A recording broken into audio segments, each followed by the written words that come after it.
So I've talked about aggro decks in Commander, and I've talked about how I really enjoy playing aggro decks as they make you do something and they make you play the game, and they force your opponents to also kind of play the game and deal with you. I really enjoy these kind of decks as I always feel like I'm getting to do something. And speaking of doing something, that is the topic of this video. Today I'm talking about kind of the worst way I think you could possibly play Commander, and yet probably the most popular way to play Commander. I personally really don't like these kind of decks and this kind of strategy and just approach to the game of Commander as a whole, but it happens to be probably the most popular strategy and form of playing that I come across when I play. That is the mid-range good stuff, dirtily wordily, I do nothing kind of decks. But before we talk about these kind of decks, let's take a step back. So in the game of Commander, it's a more casual format. That is totally fine, and sometimes winning is not the primary goal, and we'll talk about this in a separate video. But because of that, things like control, things like aggro,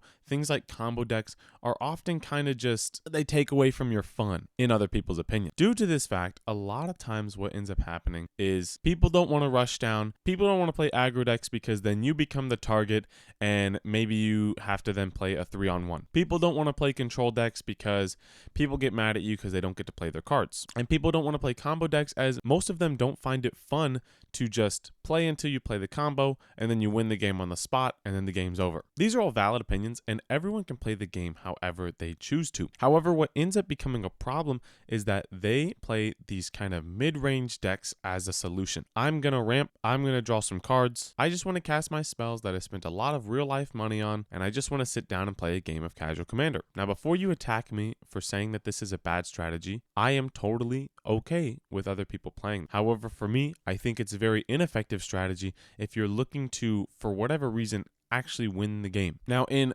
Commander formats, because it's more of a casual thing, you don't have that same expectation as something like Standard or Modern might, where it's a one-on-one format and you're looking to win the game. Simply because the fact that it's 40 life total and because there's 3 other players makes it so it's definitely more of a board game, tabletop kind of experience. However, at the end of the day, when you sit down for a Commander game, the goal should be to win the game. The life totals aren't just there for no reason. You don't have these expensive cards in the game for no reason. The goal should be to sit down and beat your opponents. If you were to play any other board game, that would always be the goal as well. And you can have fun while playing the game and still trying to beat your opponent. Winning is not a bad thing. So, because of this and because of kind of the thoughts around Commander, oftentimes people will end up buying and building these mid-rangey kind of do-nothing decks. Their only real clear goals are to get a lot of mana on the battlefield and draw a bunch of cards, which typically is why Simic is so good. Because there you go, green, blue,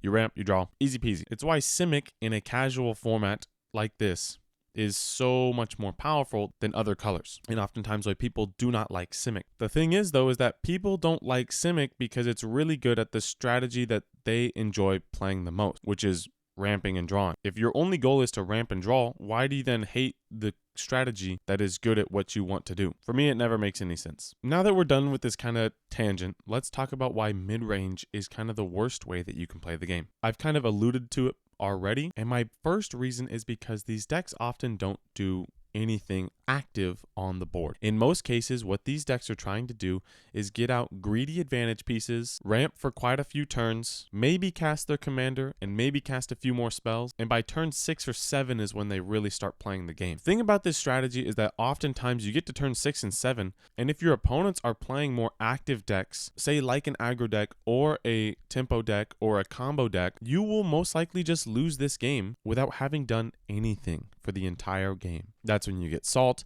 That's when you get a lot of people that get upset by aggro players or tempo players because of this. If you look at the top cards that are recommended in EDH rec, a lot of these are ramp and card advantage. You can see it even after just the top 12, you can see even more. And within this, you see probably the 2 most egregious examples of this kind of do-nothing strategy, which is Rhystic Study and Smothering Tithe. Now, I'm not here to say that Rhystic Study and Smothering Tithe are bad cards, nor am I trying to say that they're bad for the game. But in most cases, they really advocate for a strategy that is more of a passive strategy. I'm going to wait for my opponents to do something so that I can get advantage. I'm not a huge fan of this kind of waiting around, waiting for someone else to do something, waiting for someone else to make a mistake so that I can then play the game. As an actual Magic player, you don't really get anything out of this. Rhystic Study, you put it down, and Rhystic Study is an incredibly powerful card. Don't get me wrong.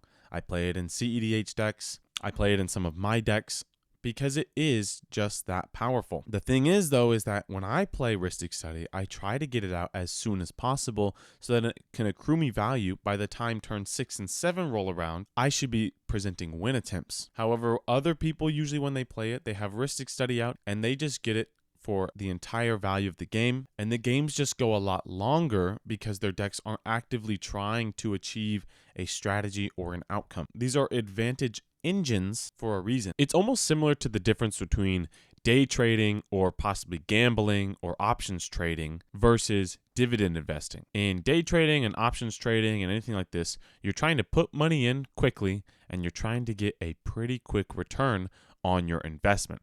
However, with dividends, you're really trying to play out the long game and accrue money over time. Both of them are fine, and both of them are going to yield you results. However, it's just the speed and length of time in which you get those payoffs from. So if you're playing Rhystic Study on turn 3, on tempo, on curve, and you're looking for it to draw you maybe 4 or 5 cards until you can present a win attempt, that would be something more like a day trading or a quick kind of return on investment. Versus what the most mid-range people do is they have it there and they sit around. They still don't really do anything with the money that they're accruing. They're still getting cards and it's still really good for them. Because their deck isn't actively trying to go for anything, they don't typically get anything out of the value they're accruing, which is why I usually compare it to something like dividends. Again, in both cases, Rhystic Study is going to be really good for you. The thing is that the mid-range deck as a whole is built inefficiently, so the cards that you're drawing off of that Rhystic Study are not nearly as valuable as what it would be in a deck that is very pointed and very focused in what it's trying to do. Another reason why mid-range decks are so not my cup of tea is because it just runs a lot of win more cards. Really a lot of win more cards. When all 4 players are playing this mid-rangey kind of do-nothing strategy, oftentimes these win more cards are that much better. Because everyone is just trying to get as much value and be as greedy as possible towards the late game, most of the time when using the cards that are not really as good in other pointed strategies that typically only get you even further ahead are a lot better because nobody's interacting with each other. They're just playing their own games, and eventually they're maybe swinging out, or they're maybe presenting a kind of big mana combo. Stuff like Return of the Wild Speaker, cards like Mirari's Wake, Garrick's Uprising, Rishkar's Expertise, Shamanic Revelation, Moldavine Reclamation, Anointed Procession, Doubling Season, the list goes on and on. These kind of cards are typically only good when not a lot of interaction is being played, and they're typically only good when your strategy is already doing the thing that it needs to do. In which case, why not just invest more into the strategy that you're trying to produce? Think about it like this. In my Xyrus deck, if I'm trying to swing more combat damage at my opponents so I can make a bunch of tokens and draw a bunch of cards, why would I invest into something like a Rhystic Study in my deck? Why would I invest into something like a Shamanic Revelation or a token doubler? What really is the difference of 12 tokens versus 24 tokens? The only time a token doubler would really make my strategy that much better is if I were to pair it with something like an Impact Tremors, a Witty Roastmaster, or Perforos. The thing is, though, is that now I have to invest that much more mana into something where my strategy is already doing what it needs to do. That could be 4 more mana on combat tricks. That could be 4 more mana on interaction or protection when my strategy is already doing what it needs to do. Or something like my Alinda deck where I'm making a bunch of vampire tokens. Would I really need an Anointed Procession in that deck? I don't really think so. In most cases, Alinda gets big enough. She makes enough tokens for me to keep going in my combos, and I deal plenty of damage that way. How much would doubling that token really do for me? Not a lot. However, you still see these cards in so many decks. Oftentimes, they're also very, very expensive. The fact that Anointed Procession is $55. Doubling Season is almost $60. The fact that Rhystic Study is $60. The fact that Smothering Tithe is almost $40. Yes, individually, these cards are very good, but they are typically only good when your deck is already doing something successfully, in which case, just invest more into the successful strategy it's already doing. So those are kind of my biggest points on why I think mid-range is so bad, but also I can acknowledge why it's probably the most used strategy. Mid-range decks are bad because they often don't do anything in the early stages of the game, or really anything at all. These decks are super greedy in the types of cards they choose for their games, and they run a lot of win more cards within them. So before I just end off the video with a somewhat negative kind of tone to it, I want to then try to point you guys in a direction where I personally think is a good place to go. You don't have to necessarily play an aggro deck as a response to this. And that's not necessarily what I'm advocating for either. Aggro decks are really hard to play. They require a lot of threat assessment, and oftentimes they do get stopped if people have the right cards in hand. But I definitely do want to advocate for something like a tempo deck. Now, what do I mean by this? For something like a tempo deck, oftentimes I want you to stop thinking about playing the really big spells, and I want you to stop being so greedy in some of your card choices. If you ever look at the decks that I build, especially the decks that I build on a budget, you'll see that it's very possible to have an extremely pointed, extremely effective deck at something that it wants to do for very cheap on top of that. You don't have to pay so much money for something like Heuristic Study when you don't need a Heuristic Study. You can have a deck that's very focused on one strategy, and there's plenty of card support for that strategy, and you try to play that. You then play tempo, which basically just means you have a very strict mana curve. You have plenty of things to do on turn 1, turn 2,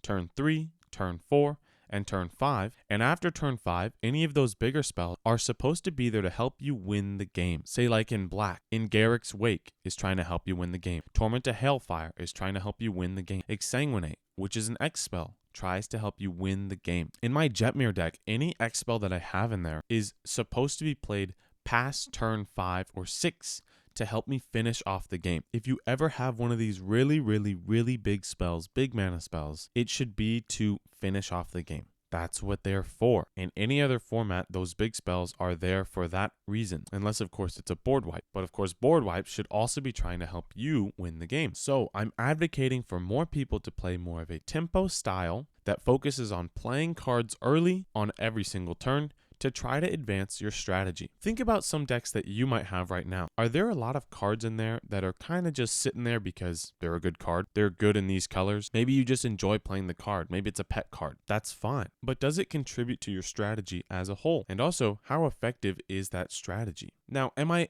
advocating for shorter games? Not necessarily, because tempo kind of commander decks are more focused in their strategies. They do typically win faster than other decks. However, you can definitely have a strategy that is looking to play for the late game. Think about my Muldrotha deck that I made earlier. That definitely has plenty of turn 1, 2, 3, 4, 5, and 6 plays. It has a very good mana curve that's trying to actively get to a certain stage of the game as soon as possible. And this deck always goes to the long game. If you want to go towards the longer games, that's fine. You can build your deck around controlling the game and stopping your opponents from getting there, while also actively furthering your strategy to get to the end of the game yourself. The difference between this and a mid-range do-nothing deck is the fact that mid-range do-nothing decks are just full of greed, not a lot of removal, and typically don't have a very clear strategy or win condition that they're striving for, whereas tempo decks often do. So, ladies and gentlemen, feel free to yell at me in the comments for saying that mid-range is such a bad strategy. That is totally fine by me. I hope that some of my points came across very clearly, and I hope we can at least have a respectful discussion in the comments if you feel the need to comment something.